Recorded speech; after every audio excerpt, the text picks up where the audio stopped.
Now, this is how you can download comic books for free on your Android. Let's get started. Of course, you can browse the regular comic books websites and like apps, but there are dedicated apps which only include free comics.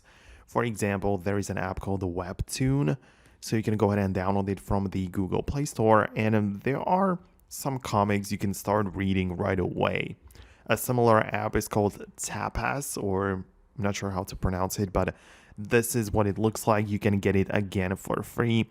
And inside of the app, you can just start browsing these stories and just see and check out what's available in it there. And you can start reading a bunch of different things. So this is a great app. If you like this type of, content, then you're going to find a lot of it right here.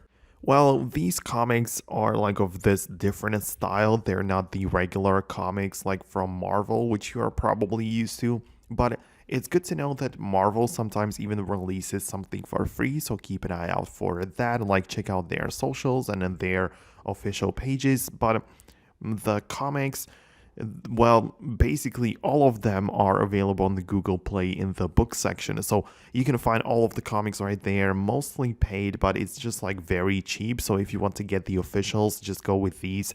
And as I said, sometimes even free chapters or sample chapters are available, so you can explore those as well. So these are my ideas on how I would go about it.